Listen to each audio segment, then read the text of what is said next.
کہ بھئی اسلامک ریاست میں نان مسلم جو مائنورٹی ہے ان کے حقوق کی حفاظت نہیں کی جاتی. اسلامک ریاست نان مسلم مائنورٹی کو دوسرے نمبر کا شہری مانتے ہیں. یہ اسلاموفوبیا کا سوال ہے. اسی طرح نان مسلم مائنورٹی کو مذہبی آزادی نہیں ہے. عبادت گاہوں کی ان کی عبادت گاہیں اسلامک ریاست میں محفوظ نہیں ہے. ان کو معاشی آزادی نہیں ہے. سماجی حقوق سے ان کو محروم رکھا جاتا ہے. یہ جتنے بھی سوالات ہیں یہ سب سوال غلط ہے اور تاریخ اور اسلامی اور رسول اللہ صلی اللہ علیہ وسلم کی سیرت کے بالکل مخالف ہے. چنانچہ اسی کو ہم ثابت کریں گے. پہلے نمبر پر جو یہ کہا کہ مائنورٹی کے جو حقوق اسلامک ریاست میں محفوظ نہیں ہے, ان کی عزتیں محفوظ نہیں ہیں, یہ بات غلط ہے. چنانچہ کل بھی میں نے روایت بیان فرمائی تھی. رسول اللہ صلی اللہ علیہ وسلم کی یہ روایت بنیادی چیز ہے کہ آپ صلی اللہ علیہ وسلم نے حجۃ الوداع کے وقت یہ جو کہا تھا کہ تمہارے خون, تمہارے مال, تمہاری عزت ایک دوسرے پر حرام ہے. یہ روایت عام ہے, مسلمانوں کے لیے نہیں بلکہ انسانوں کے لیے ہے. آپ صلی اللہ علیہ وسلم نے انسانوں کے حقوق بیان فرمائے اور عملی طور پر. اسی طرح کل میں نے 2 روایتیں بیان فرمائی تھی کہ آپ صلی اللہ علیہ وسلم نے فرمایا کہ اگر کوئی شخص کسی معاہد شہری یعنی نان مسلم جو سٹیزن ہے اور وہ مائنورٹی سے تعلق ہے اس کا, چونکہ اسلامک ریاست کے حقوق ہے یہ, تو اس کو کوئی قتل کرے گا تو یہ جنت کی خوشبو بھی نہیں پائے گا, جنت میں اس کا داخلہ نہیں ہوگا. یہ کیا ہے؟ یہ غیر مسلم مائنورٹی کی جو حقوق بیان کر رہے ہیں آپ صلی اللہ علیہ وسلم.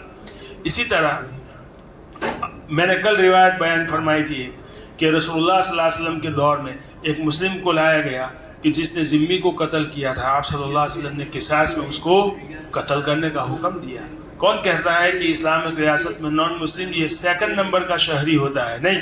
2nd نمبر کا شہری کا مطلب یہ ہے کہ ایک جو ہے first number citizen 2nd number citizen. جو فرسٹ نمبر سٹیزن ہوں گے ان کے رائٹس الگ ہوں گے, عدلیہ کے قانون ان کے الگ ہوں گے, بزنس اور معاشی اور سماجی حقوق ان کے الگ ہوں گے, اور 2nd نمبر کا جو شہری ہے ان کے حقوق الگ ہوں گے. یہ اس کا مطلب یہ ہوا. حالانکہ ہم کہتے ہیں, میں نے مثال دی, دیکھیے کہ اسلامک ریاست میں یہ ضروری ہے کہ اگر جو نان مسلم ہے اس کو اگر کوئی قتل کرتا ہے تو ناحق قتل کیا ہے تو اس مسلم کو جو ہے جو چونکہ میجورٹی سے اس کا تعلق ہے اس کو بھی بدلے میں قتل کیا جائے گا. دیت نان مسلم کی جو دیت ہے وہ وہی ہے جو مسلمان کی ہے. اسی طرح آپ صلی اللہ علیہ وسلم کی ایک روایت, آپ صلی اللہ علیہ وسلم فرماتے ہیں کہ اگر کوئی مسلم معاہد ذمی اس کو اسلامک ریاست انصاف نہ دلا سکے, یعنی مطلب یہ ہے کہ اگر اس پر ظلم ہو, اس کا حق لے لیا جائے اور اس پر وہ ذمہ داریاں عائد کی جائے جس کی وہ طاقت نہیں رکھتا, تو کل قیامت کے دن میں اس کی طرف سے وکیل بنوں گا. یعنی اسلامک ریاست میں اگر کسی نان مسلم پر اس طرح کا ظلم ہو, اس کا حق لے لیا جائے اور اس پر جو ہے ایسی ذمہ داریاں عائد کی جائے کہ جس کی وہ طاقت نہیں رکھ سکتا, طاقت سے باہر اس پر جو ہے بوجھ لادا جائے, اور اسلامک ریاست جو ہے اس کے لیے کچھ نہ کر سکے, اس دنیا میں ریاست کا یہ حق ہے کہ اس کو انصاف دے. لیکن اگر وہ انصاف نہیں دے سکتی تو میں کل قیامت کے دن اس کی طرف سے وکیل بنوں گا. اب جس آدمی کا وکیل آپ صلی اللہ علیہ وسلم ہوں گے وہ آپ اس بارے میں آپ سوچ سکتے ہیں. یہ حقوق کوئی دنیا کا کوئی دوسرا مذہب جو ہے اس کی مثال پیش نہیں کر سکتا. اسی طرح جو ہے حضرت عمر رضی اللہ تعالیٰ عنہ کے دور میں حضرت عمرو ابن عاص کو مصر کا ولی بنا کر بھیجا گیا تھا. چنانچہ وہ مصر کے ولی تھے, تو ان کے بیٹے نے کسی عیسائی کے ساتھ ظلم و زیادتی کی. حضرت عمر رضی اللہ تعالیٰ عنہ کو اس کا پتہ چلا, چنانچہ ان کو حضرت عمرو ابن عاص کے بیٹے کو عدالت میں بلایا گیا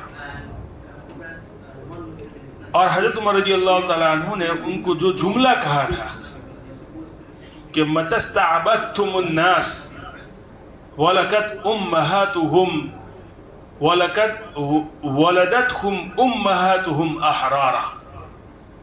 اس کا مطلب یہ ہے کہ حضرت عمر رضی اللہ تعالیٰ عنہ نے ان سے مخاطب ہو کر یہ کہا کہ تم نے لوگوں کو غلام بنانا کب سے شروع کر دیا، حالانکہ ان کی ماؤں نے ان کو آزاد جنا تھا۔ یہ جملہ جو ہے حضرت عمر رضی اللہ تعالیٰ عنہ کا تاریخ میں لکھا ہوا ہے۔ مورخین یہ لکھتے ہیں کہ فرانس میں جو انقلاب آیا اس میں جو ہے اسی جملے کو آئیڈیل بنایا گیا تھا۔ اسی لیے میں کہتا ہوں کہ یورپ میں جو تبدیلی آئی رینیسنس کے بعد، سن عیسوی 1600 کے بعد جو یورپ میں تبدیلی آئی، یورپ کی جو تاریخ ہے آپ پڑھیں، تاریخ ظلم و زیادتی سے بھری ہوئی ہے۔ چرچ کا جو ہے نظام تھا، پوپ کا جو ہے چلتا تھا، لارڈ وہی کسانوں پر، تاجروں پر وہ ظلم کرتے تھے، اور مذہب کے نام پر لوگوں کا خون چوسا جاتا تھا۔ ان میں اچانک سے جو تبدیلی آئی، ان تبدیلی کی وجہ میں نے یہ کہا تھا کہ یورپ کا چونکہ اسلام کے ساتھ سابقہ تھا، کب سے؟ جب سے صلیبی جنگیں شروع ہوئی، اس کے بعد قرون وسطیٰ میں اسپین میں اسلامی حکومت رہی 700-800 سال تک۔ جو اسلامی حکومت ہوئی وہاں پہ نان مسلم عیسائی اور یہودی وہاں پڑھنے کے لیے آتے تھے، اسلامک یونیورسٹیاں تھیں، اور مسلم جو حکماء تھے، ابن رشد ہے، ارسطو ہے، ان کی جو کتابیں، ان کی جو حکمتیں، ان کا ترجمہ ہوا، اور اسلامی تعلیم اس طریقے سے پھیلی اور لوگوں میں ایک قسم کی بیداری آئی، اور اسی بیداری کی وجہ سے پھر جو ہے انقلاب آیا، اور پھر چلتے چلتے 19ویں صدی تک یہ نظام قائم ہوا، سیکولرزم جس کو کہتے ہیں، اور ویسٹ کا ایک سویلائزیشن ہوا، اور ویسٹ جو ہے اس کو اسلامک سویلائزیشن، اسلامک مذہب اور اسلام کی جو تعلیمات ہے اس کو اپنا اگینسٹ سمجھتا ہے، اور یہ کہتا ہے کہ یہ گویا کہ ایک سویلائزیشن کلیش ہے، تصادم ہے ایک قسم کا۔ تو بہرحال میں یہ جو کہہ رہا تھا کہ حضرت عمر رضی اللہ تعالیٰ عنہ کے اس جملے کی وجہ سے گویا کہ فرانس میں جو ہے انقلاب آیا۔ مورخین یہ لکھتے ہیں کہ اسی جملے کو آئیڈیل بنایا لوگوں نے، اور اسی وجہ سے لوگوں کے ذہنوں میں ایک قسم کا جذبہ پیدا ہوا اور فرانس میں انقلاب آیا۔ تو یہ مثال ہے اس کی کہ اسلام جو ہے مائنورٹی کے حقوق کا محافظ ہے، اسلام اس کی اجازت نہیں دیتا۔ اسلامک ریاست میں مائنورٹی کی عبادت گاہوں کی حفاظت نہیں کی جاتی، یہ بات بھی غلط ہے۔ سورہ حج کی جو آیت میں نے بیان فرمائی، اُذِنَ لِلَّذِينَ يُقَاتَلُونَ بِأَنَّهُمْ ظُلِمُوا، اسی کی ماتحت ہے وَلَوْلَا دَفْعُ اللَّهِ النَّاسَ بَعْضَهُم بِبَعْضٍ لَهُدِّمَتْ صَوَامِعُ وَبِيَعٌ وَصَلَوَاتٌ وَمَسَاجِدُ يُذْكَرُ فِيهِ اسْمُ اللَّهِ كَثِيرًا۔ اس میں اللہ رب العزت فرماتے ہیں کہ دیکھیے مسلمانوں پر ظلم کیا گیا تھا، مسلمان مظلوم تھے، اسی لیے جہاد جو ہے اقدامی دفاعی، زیادہ تر جو جہاد ہوا ہے وہ دفاعی ہے، ڈیفینس میں، اقدامی جہاد کم ہے۔ سمجھ رہے ہیں کہ 10 سال تک مسلمانوں کو صبر کی تلقین کی گئی ہے، 13 سال تک مکہ میں کافر جو ہے ظلم کرتے رہے۔ پہلے جو ہے آپ صلی اللہ علیہ وسلم نے اس ظلم سے بچانے کے لیے مسلمانوں کو اجازت دی کہ تم حبشہ جو ہے یہاں سے ہجرت کر جاؤ، مائیگریٹ کر جاؤ، یہاں سے چلے جاؤ، چونکہ یہ زمین تمہارے لیے محفوظ نہیں ہے۔ اگر اسلام قتل و قتال کی ایسے ہی اجازت دیتا تو اسی وقت کافروں کو قتل کرنے کا حکم دیتا، اسی وقت۔ پھر جو ہے چلتے چلتے جب حد سے زیادہ ظلم بڑھ گیا تو پھر 13 سال کے بعد آپ صلی اللہ علیہ وسلم کو اور سب کو حکم دیا کہ اب آپ مدینہ جا سکتے ہو۔ تو یہ وَلَوْلَا دَفْعُ اللَّهِ أُذِنَ لِلَّذِينَ يُقَاتَلُونَ بِأَنَّهُمْ ظُلِمُوا، ان کو جہاد کی اجازت اس لیے دی گئی کہ وہ مظلوم تھے، ان پر ظلم کیا جا رہا تھا۔ تو جہاد کا مقصد کسی نان مسلم کو مسلمان بنانا نہیں، بلکہ ظلم اور زیادتی اور ناانصافی کو معاشرے سے ختم کرنا ہے۔ جہاد ایک بہت بڑے مقصد کے لیے لڑا جاتا ہے اسلام میں۔ سب سے بڑا مقصد یہ ہے کہ انصاف قائم کیا جائے روئے زمین پر، اور عبادت گاہوں کو چاہے وہ کسی بھی مذہب سے تعلق رکھتا ہو ان کی حفاظت کی جائے۔ چنانچہ اس آیت میں وہی ہے وَلَوْلَا دَفْعُ اللَّهِ النَّاسَ بَعْضَهُم بِبَعْضٍ، اللہ تعالیٰ اگر ایک گروہ دوسرے گروہ کو نہ روکتا